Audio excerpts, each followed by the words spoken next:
Welcome to episode 25 from Perfect English with Danny. Today we're going to talk about some grammar, and to be specific, we're going to focus on the use of am, is, are, being plus an adjective. We use the verb to be with an adjective usually to express a stative meaning, like when we say Anne is sick today, or Alex is nervous about the exam, or Tom is tall and handsome. These are all states, and we usually use verb to be with an adjective to express that state of meaning. But sometimes, the main verb to be plus an adjective is used in the progressive. It is used in the progressive when it describes temporary or in-progress behavior. For example, we can say, Jack doesn't feel well, but he refuses to see a doctor. He's being foolish. What I mean when I say he is being foolish is that Jack's foolishness is temporary and probably uncharacteristic of him. If I say Jack is foolish, what I mean is Jack is like that all the time. Or at least I don't want to imply the fact that this is a temporary thing and it isn't uncharacteristic of him. Let's take another example. Sue is being very quiet today. I wonder if anything is wrong. Now, because she's being very quiet, that means she's not usually like that. Usually she's talkative, she's lively, etc.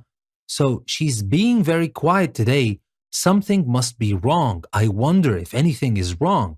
So you can see how specific but very useful the use of am, is, are, being plus an adjective can be. But pay attention, this expression cannot be used with all adjectives.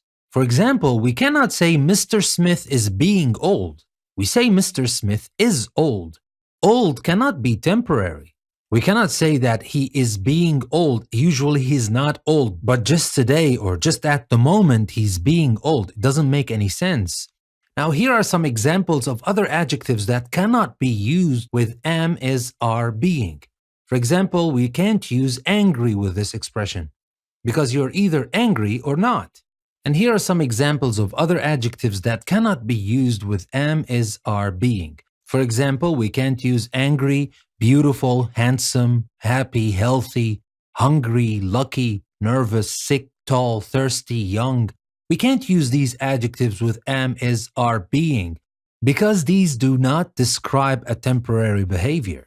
But here's a list of some adjectives that can be used with am, is, are, being.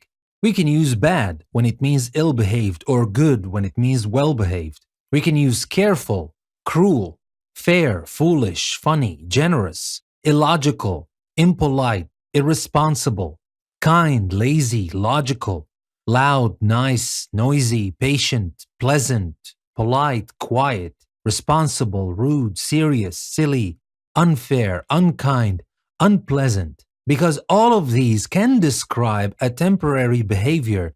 And if you notice, all of the adjectives we used here are adjectives we can control. We can be good, as well-behaved, or bad, ill-behaved. We can decide to be polite, or decide to be kind, or decide to be unkind. So it is a decision. So when we say somebody is being polite, we mean that this is a temporary behavior. And we may be kind of surprised to see that coming from this person. So remember, be plus an adjective expresses a state of meaning. Am, is, are, being plus an adjective describes temporary in-progress behavior. And that's enough grammar for one day. I'll see you in the next episode. I hope you have learned something new today. And if you like what you have learned, give me a thumbs up, subscribe to my channel, and click the bell icon to be notified whenever I post new videos. You wouldn't want to miss out on these videos. This is Perfect English with Danny saying goodbye for now and see you in the next video.